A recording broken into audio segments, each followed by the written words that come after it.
আসসালামু আলাইকুম ফেসবুক ফ্ৰেণ্ডসকল, আপোনালোকে নিশ্চয় আল্লাহ ৰহিম দয়া আৰু কৃপাত ভালে আছে। মই আজি আপোনালোকৰ মাজলৈ এটি ভিডিঅ' আনিছোঁ।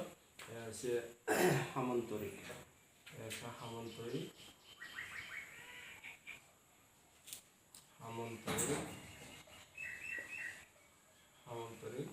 এটা প্ৰশ্ন হৈছে, এটা সামন্তৰিকৰ কোণৰ মাপ যদি 65 ডিগ্ৰী হয়, বাকী কোণবোৰৰ মাপ কিমান হ'ব? এইটো এটা সামন্তৰিক। এই সামন্তৰিকৰ আপোনাৰ এটা কোণে দিয়া আছে 65 ডিগ্ৰী। তেতিয়াহ'লে বি কোণৰ মাপ কিমান হ'ব, চি কিমান হ'ব, ডি কিমান হ'ব?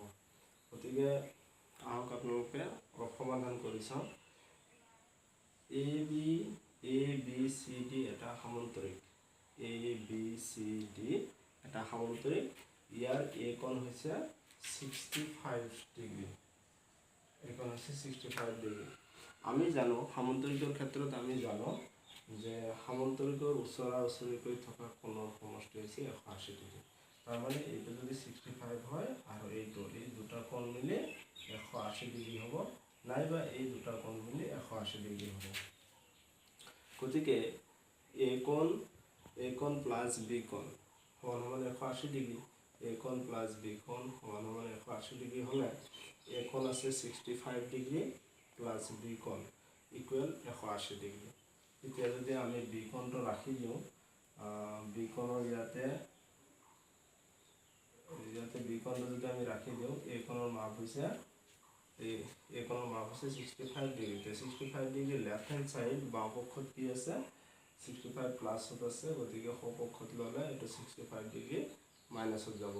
গতিকে বি কোণ ওলাল সমান 115 ডিগ্ৰী।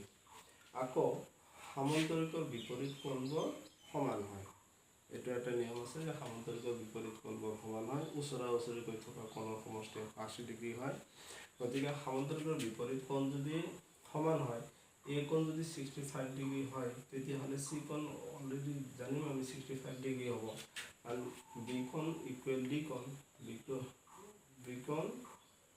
ইয়াতে বি কোণ ইকুৱেল ডি কোণ হ'ব। গতিকে এ কোণ ইকুৱেল চি কোণ হ'ব। গতিকে বি কোণ ইকুৱেল ডি কোণ হ'লে বি কোণ যিহেতু 115 ডিগ্ৰী ওলাল, ইয়াতে বি কোণ 115 ডিগ্ৰী ওলাল। গতিকে ডি কোণ সমান 115 ডিগ্ৰী হ'ব। এইটো 115 ডিগ্ৰী হ'ব। আৰু বিপৰীত কোণ, এ কোণৰ বিপৰীত কোণ হৈছে চি কোণ। গতিকে এ কোণ যদি 65 ডিগ্ৰী হয়, চি কোণটো 65 ডিগ্ৰী হ'ব। গতিকে বন্ধুসকল নিশ্চয় বুজি পাইছে। এইটো ক্লাছ 8ৰ ষ্টুডেণ্টৰ কাৰণে খুবেই উপকৃত হ'ব বুলি আশা ৰাখিছোঁ। Thank you so' much.